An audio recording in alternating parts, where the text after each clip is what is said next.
conditionals. And for that, we're going to make a short review in this part. Uh, we already worked with first conditional, which is, uh, for example, if I go to the movies, I will buy popcorn. ¿Sí? Ya empezamos trabajando con esto de los condicionales. Un ejemplo del primer condicional sería el que justamente acabo de mencionar. If I go to the movies, I will buy popcorn. Si voy al cine, compraré palomitas. El otro que vimos es el segundo, llamado irreal, en el que veíamos que eran más cosas imaginarias. Algo así como el ejemplo más común es el de la lotería, ¿no? If I won the lottery, I would buy a house. Si yo ganara la lotería, compraría una casa. On the third conditional, en esta continuación con la serie de los condicionales, llegamos a lo que es el tercer condicional y este es llamado el imposible. ¿Por qué es imposible? Porque simple y sencillamente no hay forma de que suceda. Por una sola razón. Es en el pasado. Entonces este tipo de oraciones son cosas que ya pasaron, que ya terminaron y por lo tanto eso hace imposible que lo que tú pones aquí sea una realidad. De hecho, generalmente de lo que se menciona en un ejemplo en el tercer condicional o en una oración en tercer condicional, lo que pasó es lo totalmente opuesto a lo que se menciona. ¿A qué refiero? Ahorita en uno de los ejemplos, o sí, en los ejemplos nos vamos a ir deteniendo para ver ese tipo de detalle en el significado. Vamos a trabajar un poquito primero con lo que es la estructura. En la estructura de third conditional, tienes, si te fijas, es muy similar. Obviamente, como en todas, o como nosotros dos que ya vimos, tenemos lo que es el if. Y aquí, nuevamente, vamos a seguir segmentando esto en dos partes. Recuerda que cuando iniciábamos con el if, la primera parte es hasta la coma. ¿Sí? Y que esto sería lo que es la condición. Y acá sería un poco la consecuencia de esto. Ahora, este de aquí, si te fijas, ya es diferente. Esto es lo que va a cambiar. Hasta este punto, lo que ha cambiado es esto de acá y esto de acá, que ahorita se va a seleccionar. En el primer condicional usamos presente, en el segundo usamos pasado. En este usamos el tiempo que se llama present perfect. Perdón, past perfect. ¿Sí? Y este tiempo tiene como auxiliar el had. Y el verbo, aunque es muy similar a lo que es el pasado, porque muchas de las conjugaciones de los verbos son muy similares, la realidad es que esto es algo que se llama participio y generalmente aparece en la tercera columna de los verbos. Entonces, acá va a ser necesario que al momento de estar este, resolviendo este tipo de ejercicios tengas a la mano una lista de verbos para poder contestar esta pequeña parte. Con el auxiliar no hay problema, todos usan had, pero el verbo va a ir cambiando según lo que uno quiere expresar y por lo tanto hay que estar buscando cuáles son los participios de este. Pero no nada más de eso, sino que también acá. Acá de entrada tenemos dos auxiliares. Pero antes de ver esto, es en esta parte. Este, por ejemplo, es el participio de go. Entonces las dos partes van a usar verbos en participio. ¿Por qué? Porque si bien es que este verbo está en pasado, o es su forma en pasado, viene de este. Y acá estos dos son auxiliares. y cualquier verbo que sigue a este, al have o al had, cuando están funcionando como auxiliar, tiene que ir en participio, como sucede en estos dos casos. Entonces por eso es que este verbo va a ir acá en participio, cualquiera de los dos. Entonces sí va a ser muy necesario el que si no se sabe uno de los verbos, no hay ningún problema. Con una lista que tengas a la mano, con eso podremos ir buscando la forma correcta del verbo. Ahora, ya refiriendo a lo que es esta parte, lo que es como la consecuencia de esta condición, en esta ocasión vas a necesitar dos auxiliares. Si te fijas, estamos usando, el primero que usamos es el mismo que usábamos en el segundo, que es el would, en el segundo condicional. Este es el would, pero ahora le agregamos la palabra have. Para el tercer condicional, esto es obligatorio. De repente, este condicional se nos hace un poco complicado porque lo vemos y son muchas palabras. Y creemos que porque son muchas palabras es un poco más complicado. En realidad no lo es cuando lo empiezas a desglosar como que parte por parte.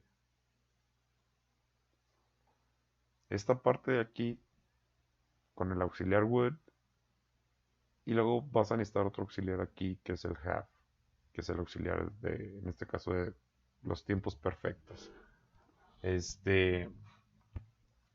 Para dar el significado que estamos buscando. ¿Qué quiere decir toda esta oración completa? Bueno, es si tú me hubieras dicho, yo habría ido. ¿Sí? Si tú me hubieras dicho, yo habría ido. ¿Qué es lo que en realidad pasó? ¿Qué era lo que les mencionaba antes de mostrarles el ejemplo? Estas oraciones generalmente su significado o lo que dan a entender son cosas que en realidad no pasaron. ¿Qué fue lo que no pasó? Que no me dijo. Y por lo tanto no fui. Entonces, ahí es donde se convierte esto en imposible, porque estoy nada más, es como lo que luego mencionamos en español, que el hubiera no existe. Ah, esto es la forma de expresar ideas de lo que es el hubiera. Si tú me hubieras dicho, yo habría ido. Y volvemos a lo que veíamos la vez pasada, y se fijan, estoy manteniendo la misma estructura, incluso de la presentación, para el hecho de que vean que es exactamente o son muy similares los tres condicionales, solamente van cambiando ciertos detalles. Sigue siendo la condición, sigue siendo la consecuencia, sigue teniendo un if, y lo único que va cambiando acá pues es los tiempos o los auxiliares que vas usando. Siempre que lo veas que tiene el have aquí, es porque es tercer condicional. O sea que tienen estas dos juntas. ¿Sí? Y que acá necesitas otro verbo. Vamos a ver otro ejemplo. En este caso, nuevamente, esto se puede cambiar, o sea, puedes tener el if al principio, lo puedes tener en medio. Eh, Sigue siendo esta la condición, no importa que estén en diferentes posiciones. Acá ya no hay una coma, acá lo separa el if, pero sigue estando, ahora sí que siguen siendo las mismas partes en diferentes posiciones, pero las mismas partes. Seguimos teniendo lo que es el pasado perfecto, had como auxiliar. El had va con todos, con he, she, it, I, you, we or they, con todos. No necesitas ninguno, o sea, no necesitas conjugarlo de alguna otra forma. Aquí es un solo auxiliar para todos, entonces el had va a ir con todos. Aquí le agregué la negación. También, obviamente, puedes negar. Y acá el participio, este es el participio del verbo break. Su pasado es broke, sin la N, y el participio es broken. De este lado seguimos teniendo dos, vuelvo o puedo volver a usar el could. Acá entra otro que también llega a aparecer, que es might, pero vuelvo a lo mismo, estoy usando los que generalmente son un poquito más comunes, pero obviamente hay otras formas de estructurarlo. También hay otro que es el should, que también podría ir en lugar de cualquiera de estos dos. Pero si se fijan, lo que tienen en común es que tienen el have. Y es exactamente la misma palabra, no cambia, no hay alguna variación.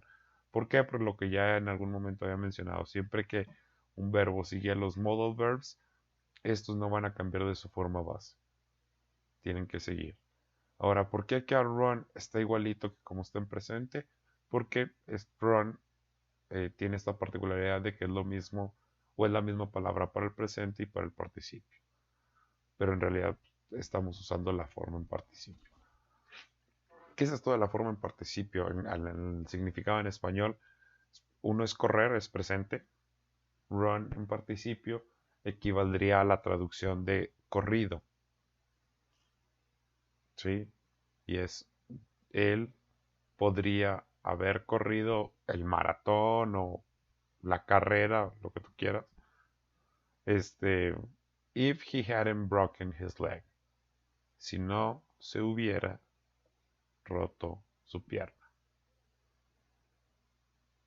Nuevamente, en cuestión de lo del significado, lo que mencionaba con este ejemplo previo, ¿cuál es la realidad de lo que sucedió? Es que no corrió la carrera, no corrió el maratón, no corrió lo que tú quieras, porque él se rompió la pierna. Entonces acá nada más estoy con cuestiones como presentando posibilidades que pudieron ser, pero en realidad no fueron, no existieron. Y por lo tanto, pues por eso el nombre de imposible. Viendo otros dos ejemplos, igual los separo como los separé desde el primer condicional y en el segundo, para que los vean, sigo teniendo dos partes. Aquí obviamente tuve que bajar de línea porque ya no cabía en esta parte. Aquí es lo que les mencionaba, que luego se ve un poquito más larga las oraciones. En los primeros dos ejemplos que les mostré, busqué hacer ejemplos un poquito más cortos, pero aquí ya no tanto. ¿Y por qué presentar este ejemplo? Bueno, sigue teniendo el if aquí. Donde sea que esté el if, lo que le sigue tiene que tener el past perfect, el pasado perfecto, que es el auxiliar had y el verbo en participio. Y la otra parte debe de tener el would y el verbo en participio. Pero aparte tiene que tener el have. Y en este caso lo puse en una contracción. ¿Sí? El have puede hacer una contracción hacia con el would. Y quedaría de esta forma. Y la pronunciación acá suena más como un af. Her brother would have spent more time there if Mary had spoken to him. El hermano de ella hubiera pasado más tiempo ahí si Mary le hubiese hablado. Pero si se fijan es lo mismo, por muchas palabras que tú veas, ¿por qué se ven más palabras? Porque para empezar acá el sujeto tiene dos, un adjetivo y el pronombre. Acá lo puse en contracción para que no se alargara más la oración, pero también porque quería que vieran esta parte de las contracciones. ¿Sí? El verbo en participio, more time there if Mary had spoken to him. Veamos otro ejemplo. Lo mismo que les mencionaba, que estoy cambiando de posición el if, o la cláusula que lleva el if, que lo hemos visto como la condicionante, el condicionante, y sigo usando had. Si se fijan, no importa el sujeto, perdón, acá, Mary, we, seguimos usando had. En esta ocasión lo usé en negativo. If we hadn't arrived early, si no hubiésemos llegado temprano. Y acá, ahora, no, en lugar del would, usa el could. We couldn't have caught the 9:30 train, o the 9:30 train. Acá, hay una contracción acá. Esto es de la negación. Cuando sea que quieras negar en esta parte, la negación la va a llevar o el could o el would. Acá no usa negación. Pero si fueses a usar el would en lugar del could, tiene que, y lo vas a usar en negativo, la negación va aquí, no la vas a poner en el have. Tiene que ir de este lado. El verbo sigue estando en participio, esto no cambia. Nada más la diferencia es que acá hice una contracción con el have, pero está en afirmación. Acá está en negación, pero le puse la contracción con el could.